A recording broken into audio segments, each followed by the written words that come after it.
CHR ഭൂമി വനഭൂമിയാണെന്ന വനംവകുപ്പിന്റെ അവകാശവാദത്തിന് പിന്നിൽ അന്താരാഷ്ട്ര ബന്ധവും കപട പരിസ്ഥിതിവാദികളുടെ പിന്തുണയുമുണ്ടെന്ന് CPIM.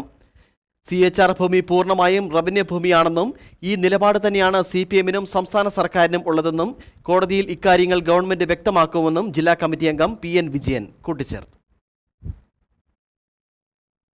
CHR വനഭൂമിയാണെന്നുള്ള നിലപാട് വനം വകുപ്പിൻ്റെതാണ്. വനം വകുപ്പിന്റെ ആ നിലപാടിന് അന്താരാഷ്ട്ര ബന്ധമുണ്ട്.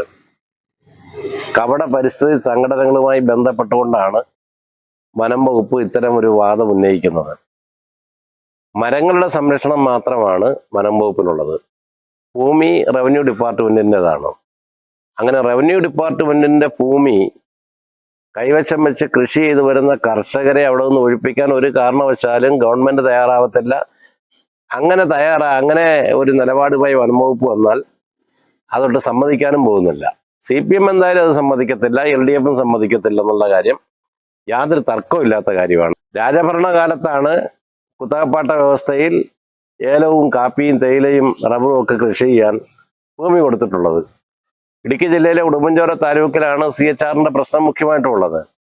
CHR എന്ന് പറയുമ്പോൾ കാർഡമ ഹിൽ റിസർവ് എന്ന് തന്നെയാണ് പേര്.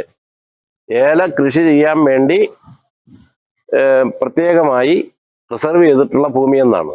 അത് ഏലം കൃഷിക്ക് വേണ്ടി കൊടുത്തിരിക്കുന്ന അത് റവന്യൂ ഡിപ്പാർട്ട്മെന്റിന്റെ ഭൂമിയാണ്. റവന്യൂ ഡിപ്പാർട്ട്മെന്റിന്റെ രേഖയുണ്ട്.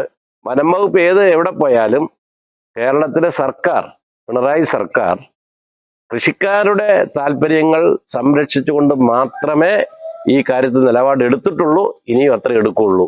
ഇനി ലോ പ്രൈസിൽ ഹൈ റേഞ്ച് ഓണം. ഏറ്റവും പുതിയ കളക്ഷൻസ് ഏറ്റവും കുറഞ്ഞ വിലയിൽ ഹൈ റേഞ്ച് ഹോം അപ്ലയൻസസ്.